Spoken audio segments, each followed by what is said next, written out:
Hi hello friends, welcome back to my channel. ನಾನು ನಿಮ್ಮ ಅಶ್ವಿನಿ ಶ್ರೀನಾಥ್. ನಾನಿವತ್ತು ನಮ್ಮೂರಲ್ಲಿ ಕಣಬ್ಬ ಮಾಡ್ತಾ ಇದ್ದಾರೆ, ಅದ್ರ ವಿಡಿಯೋನ ಮಾಡ್ತಾ ಇದ್ದೀನಿ.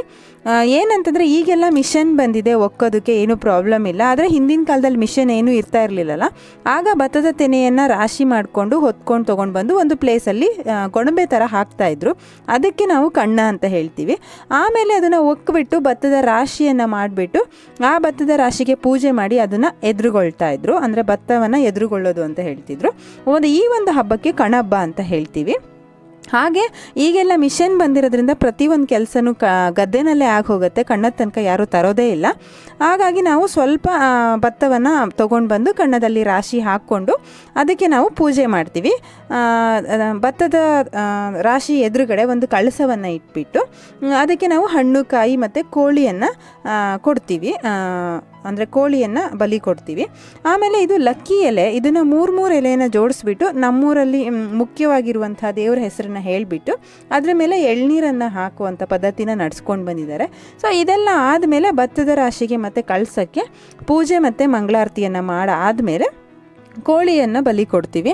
ಅದು ಹರಕೆ ಹೇಳ್ಕೊಂಡಿರೋರು ಕೊಡ್ಬೋದು, ಹೇಳದೆ ಇರೋರು ಕೊಡ್ಬೋದು. ಆದರೆ ಹರಕೆ ಏನಾದರೂ ಹೇಳ್ಕೊಂಡಿದ್ರೆ ಯಾವ ಉದ್ದೇಶಕ್ಕೋಸ್ಕರ ಹೇಳ್ಕೊಂಡಿದ್ವಿ ಅನ್ನೋದು ಎಲ್ಲರ ಸಮ್ಮುಖದಲ್ಲಿ ಹೇಳಿಬಿಟ್ಟು ಈ ಒಂದು ವಿಷಯಕ್ಕೆ ನಾನು ಹರಕೆನ ಹೇಳ್ಕೊಂಡಿದ್ದೆ, ಸೊ ಆ ಕೆಲಸ ಆಗಿದೆ, ಅದರಿಂದ ನಾನು ಹರಕೆಯನ್ನು ತೀರಿಸ್ತಾ ಇದ್ದೀನಿ ಅಂತ ಹೇಳ್ಕೊಂಬಿಟ್ಟು ಕೋಳಿಯನ್ನು ಬಲಿಯನ್ನು ಕೊಡಬೇಕು. ಸೊ ಈ ಥರದೊಂದು ಪ್ರೊಸೀಜರ್ನ ನಡೆಸ್ಕೊಂಡು ಬಂದಿದ್ದಾರೆ.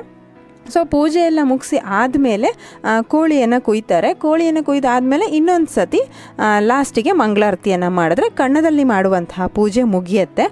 ಆಮೇಲೆ ನಾವು ಹೊಸ ಭತ್ತನ ಎದುರುಗೊಂಡಿರ್ತೀವಲ್ಲ, ಸೊ ಇದರಿಂದ ನಾವು ಇವತ್ತು ಹೊಸಕ್ಕಿ ಅನ್ನವನ್ನು ಮಾಡ್ತೀವಿ ಮನೆಯಲ್ಲಿ.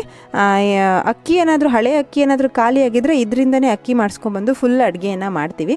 ಆಲ್ಮೋಸ್ಟ್ ಅಲ್ಲಿ ಯಾರ ಮನೆಯಲ್ಲೂ ಅಷ್ಟು ಬೇಗ ಹಿಂದಿನ ವರ್ಷದ ಭತ್ತ ಆಗಲಿ ಅಕ್ಕಿ ಆಗಲಿ ಖಾಲಿ ಆಗಿರಲ್ಲ.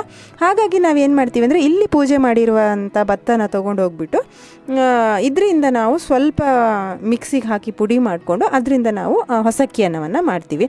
ನಾನು ಅದೇ ಅಕ್ಕಿಯನ್ನು ತೊಗೊಂಡು ಬಂದು ಹಿಂದೆ ಎಲ್ಲ ಕುಟ್ಟಬೇಕಿತ್ತು, ಬಟ್ ಈಗ ಮಿಕ್ಸಿಗೆ ಹಾಕಿ ಭತ್ತವನ್ನು ಮಿಕ್ಸಿಗೆ ಹಾಕಿ ಅದರಿಂದ ಸ್ವಲ್ಪ ಅಕ್ಕಿ ಮಾಡ್ಕೊಂಡಿದ್ದೀನಿ, ಸ್ವಲ್ಪ ಹಿಟ್ಟನ್ನು ಮಾಡ್ಕೊಂಡಿದ್ದೀನಿ. ಅಕ್ಕಿಯನ್ನು ಅನ್ನಕ್ಕೆ ಹಾಕಿ ಮಿಕ್ಸ್ ಮಾಡಿ ಅನ್ನ ಮಾಡ್ತೀವಿ, ಹಿಟ್ಟಿಂದ ಕಡುಬು ಮತ್ತು ರೊಟ್ಟಿಯನ್ನು ಮಾಡ್ತೀವಿ. ಹೊಸಕ್ಕಿ ಅನ್ನಕ್ಕೆ ಮೇಯ್ನಾಗಿ ಹುಗ್ಗಿ ಅನ್ನ ಆಗಲೇಬೇಕು, ಮೆಂತ್ಯ ಅನ್ನ ಅಂತ ಹೇಳ್ತೀವಲ್ಲ ಅದು. ಹಾಗಾಗಿ ನಾವು ಹುಗ್ಗಿ ಅನ್ನನ ಕೂಡ ಮಾಡಿದ್ವಿ. ಇನ್ನು ವೈಟ್ ರೈಸು ಅದೇ ಹರಕೆ ಕೊಟ್ಟಿರುವಂಥ ಕೋಳಿಯಿಂದ ಚಿಕನ್ ಡ್ರೈ ಮತ್ತು ಚಿಕನ್ ಸಾರು, ಹುಗ್ಗಿ ಅನ್ನ ಮತ್ತು ಹೊಸಕ್ಕಿ ಅನ್ನಕ್ಕೆ ಮೇಯ್ನಾಗಿ ಹಲಸಿನ ಗುಜ್ಜಿನ ಪಲ್ಯ ಆಗಲೇಬೇಕು. ಸೊ ಹಲಸಿನ ಗುಜ್ಜಿನ ಪಲ್ಯ, ಕಡುಬು ಮತ್ತು ರೊಟ್ಟಿಯನ್ನು ಮಾಡಿದ್ವಿ. ಮಾಡಿ ಸಂಜೆ ನಾವು ಮಾಮೂಲಿ ಎಲ್ಲ ಹಬ್ಬಗಳಲ್ಲಿ ಹೇಗೆ ಎಡೆಯನ್ನು ಇಡ್ತೀವೋ ಹಾಗೆ ಎಡೆಯನ್ನು ಇಟ್ವಿ. ಸೊ ಇವತ್ತಿನ ವಿಡಿಯೋ ನಿಮ್ಮೆಲ್ಲರಿಗೂ ಇಷ್ಟ ಆಗಿದೆ ಅಂತ ಅಂದ್ಕೊಳ್ತೀನಿ. ನೀವ್ಯಾರು ಈ ಥರ ಹಬ್ಬವನ್ನು ಆಚರಿಸಿದರೆ ಕಮೆಂಟ್ ಬಾಕ್ಸಲ್ಲಿ ಕಮೆಂಟ್ ಮಾಡಿ. Thank you so much.